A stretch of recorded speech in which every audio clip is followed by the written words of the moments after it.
बेले बेले आम जीवन में अटकी जाऊ आग को बढ़ी पारि न था आमको एमती लगे कि आम जो भी अच्छु ये भलरे अच्छु ना आमर किछि भल हेउची ना किछि खराब हेउची किंतु आम जोठी अच्छु सेठी आग को बढ़ी पारुना।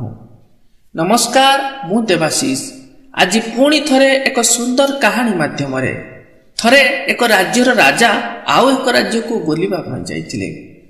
सेठारे जाई पहुंचला परे से राज्यर राजा ताको बहुत आदर करथिले, स्वागत सत्कार करथिले। राजा मध्ये बहुत खुशी थिले। राजा सेठारे बुलाबुली सारी पुणी निज राज्य को जेतेबेले फेरुथिले से राज्यर राजा ताको उपहार स्वरूप दुईटी छोट शुआ पक्षी देइथिले।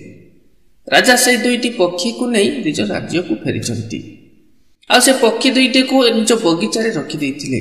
राजा सबुदिन से बगीचा को जाउथिले आ से पक्षी मानक सहित किछि समय बिताउथिले। पक्षी गुड़िक धीरे धीरे बड़ हेबाकु लागिथिले। से बगीचार जो माली थिले से पक्षी मानक उड़ेबा शिखौथिले। किछि दिन रे गोटिए पक्षी तो बेस भलरे उड़ीबा शिखी गला, मात्र आउ गोटिए शुआ से चुपचाप गोटिए गछ डालरे बसी रहुतिला। खाइबा समय हेले आसी खाई जाउतिला, पुणी से गोटिए स्थान रे बसी रहुतिला। शुआटी सब बेले एमती चुपचाप बसुथिबार देखि राजांकर मन बहुत दुख हेउथाय। बहुत चेष्टा परे मध्य से पक्षीटी उड़ीबा शिखुनथिला। राजा एथर घोषणा करदेले कि जिए ए शुआटी को उड़ेबा शिखै पारिबो राजा पुरस्कार रे तांको 100टी स्वर्ण मुद्रा देबे। एई कथा सुनिला परे राज्यर विभिन्न स्थानर लोक माने आसीबाकू लागिले। मात्र से शुआटी को जेते जहा कले मध्य से गोटिए डालरे बसी रहुतिला। दिने से राज्यर जने युवक आसी राजांको पाखरे पहुंचिले। आ से किछि एमिति चमत्कार करथिले से पक्षीटी आपे आपे उड़ीबाकू लागिला।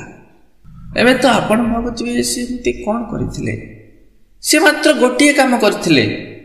से पक्षीटी सब बेले जो डालरे बसी रहुतिला ए से डालटी काटी देइथिले।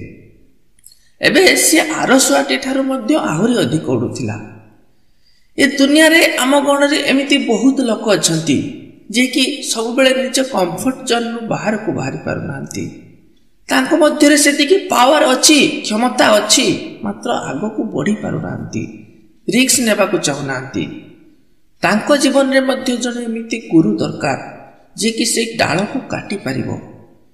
जीवन रे जदि आपनक स्वप्न बड़ अछि, किछि करिवार अछि, सबटु प्रथमे निज कंफर्ट जोन नु बाहर को बाहरिबा को हेबो, किछि रिस्क नेबा को पड़िबो।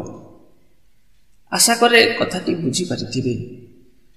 तबे कहानीटी आज पई एतिकी। पुणी देखा हेबो आउ एक कहानी माध्यम रे।